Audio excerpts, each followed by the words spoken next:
Kapag masarap, kainin mo. Alam nyo ba, sa halagang 15 to 40 pesos ay matitikman mo na ang mga legendary merienda dito sa Bustillos, Manila. Since 2004 pa sila nag-aain ng palabok, carbonara, spaghetti, lasagna, baked macaroni, maha de mais, krema de pruta at puto cake. Kaya naman dinudumog sila ng mga estudyante at ang mga suki nila. Dito lang yan sa Budcheng Merienda. Ang sarap! Pero bago ang lahat, huwag kalimutang mag-subscribe sa ating YouTube channel at mag-follow sa ating Facebook page. Kaya ano pa inaantay nyo? Tara! Lamon na! Ako po si Maricel Budjeng Zamora, ang isa po sa owner ng Budjeng Merienda po. Marami po kaming ino-offer, puro mga merienda po siya.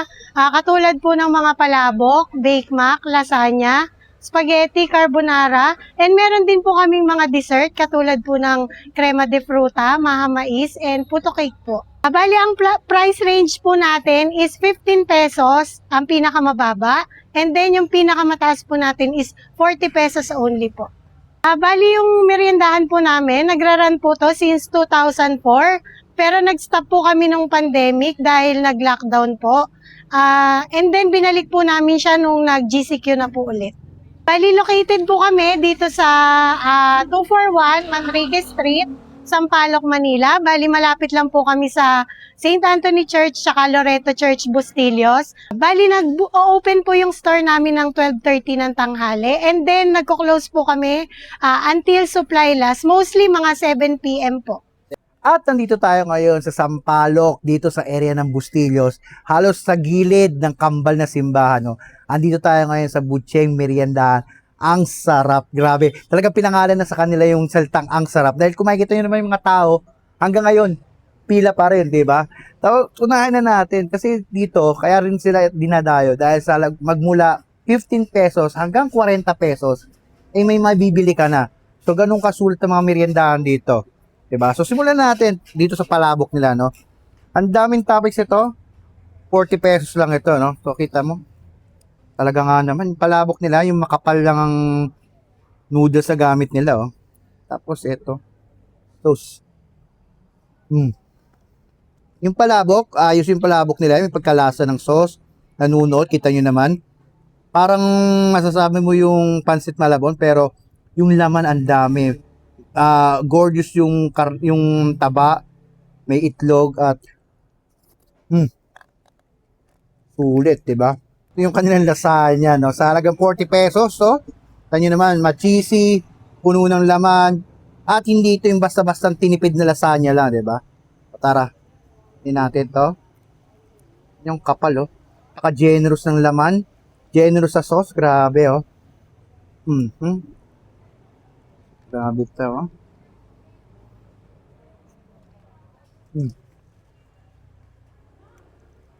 Talagang lasang-lasa mo yung keso, yung laman. Hindi siya yung tinipid sa laman. Hindi siya yung pagdating sa gitna, wala nang laman siya. Pero ito, niti pa rin siya kahit hanggang sa dulo. At ito naman yung kanilang maha mais, no, na nagkakahalaga ng 20 pesos kada slice.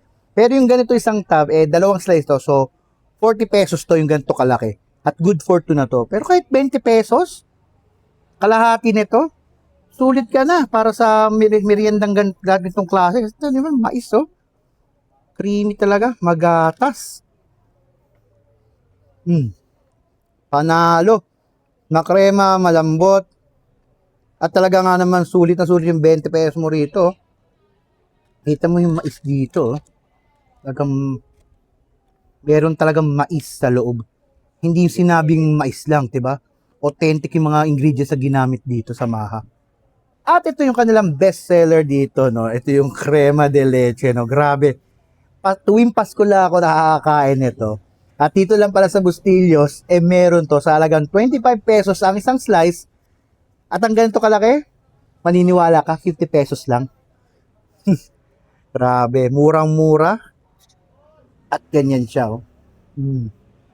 Grabe siya.